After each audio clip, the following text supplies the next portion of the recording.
चलिए आज हम संज्ञा प्रकरण देखते हैं। इसके पहले हम लोगों ने देखा था हकार आदिस्व अकार उच्चारणार्थ ना। अब इसके आगे हम देखेंगे लण मध्य त्वित संज्ञ का ना। इसको हम इस प्रकार लिख सकते हैं, लण मध्य तु इत संज्ञा का। कोई दिक्कत? कोई दिक्कत नहीं ना। लड़ माने लड़ सूत्र ना। इसके पहले हम लोगों ने जो सूत्र देखा था कि हकार आदि से, यहां देख लीजिए, हकार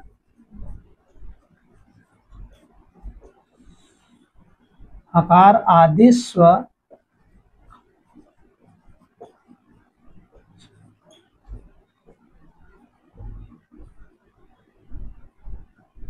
यहां तो देखा था, कहा कि हकार आदि ठीक है। कहा कि ह आदि में जो आकार होता है ना, ह आदि अर्थात व्यंजन, चार हम देखे थे कि 1 से लेकर 4 सूत्रों तक ना, वो किसका बोध होता है? स्वर का। 5वें से व्यंजन का बोध होने लगता है। तो व्यंजन में जो ह इत्यादि में जो अ होता है वो सिर्फ और सिर्फ किसके लिए होता है? उच्चारण के लिए। यहाँ तो देखे थे ना। इसका इस ह के बीच ही, ह के पास में जो अ होता है, ह के साथ जो अ होता है, इसका एक प्रयोजन होता है मात्र उच्चारण करना। ठीक है। लेकिन अब इसी के आगे देखिए, ये 5वां सूत्र था।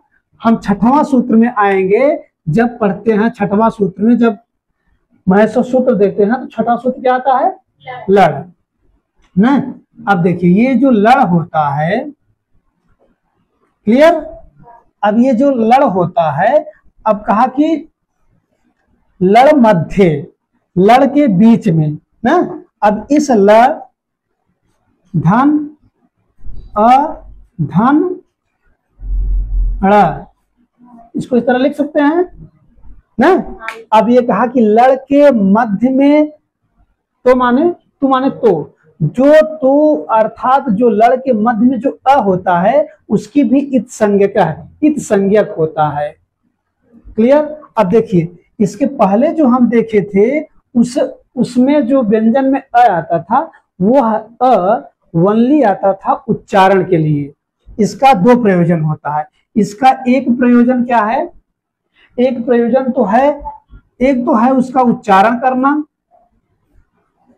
ठीक है, उच्चारण करना। और दूसरा क्या है इसका प्रयोजन?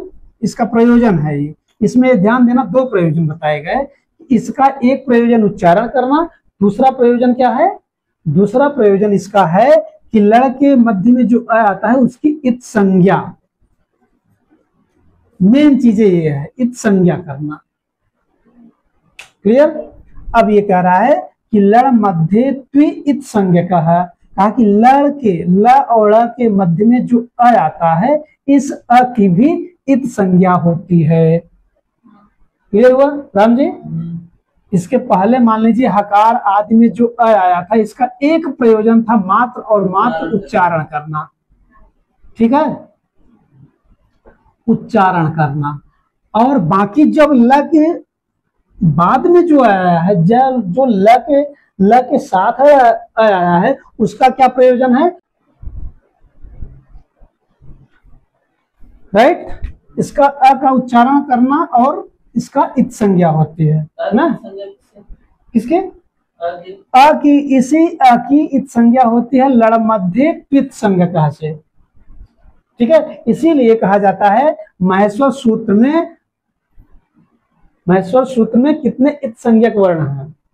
कितने इत संज्ञक वर्ण हैं? 14 प्लस 1 ना।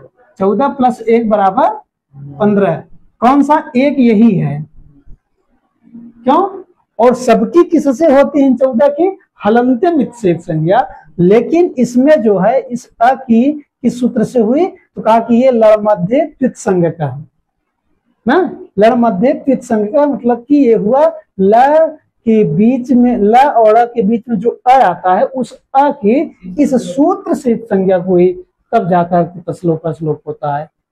अच्छा, इसका प्रयोजन क्या होता है? इसका दो प्रयोजन बता, एक तो उच्चारण करना, दूसरा इसका संज्ञा करना, इत संज्ञा करना। ठीक है, अब आप देखिए अब इसकी परिभाषा क्या है, इसका अर्थ क्या है। कहा कि ल और के मध्य में जो अ आता है उस अ का क्या होता है? इत संज्ञा होती है। किस सूत्र से?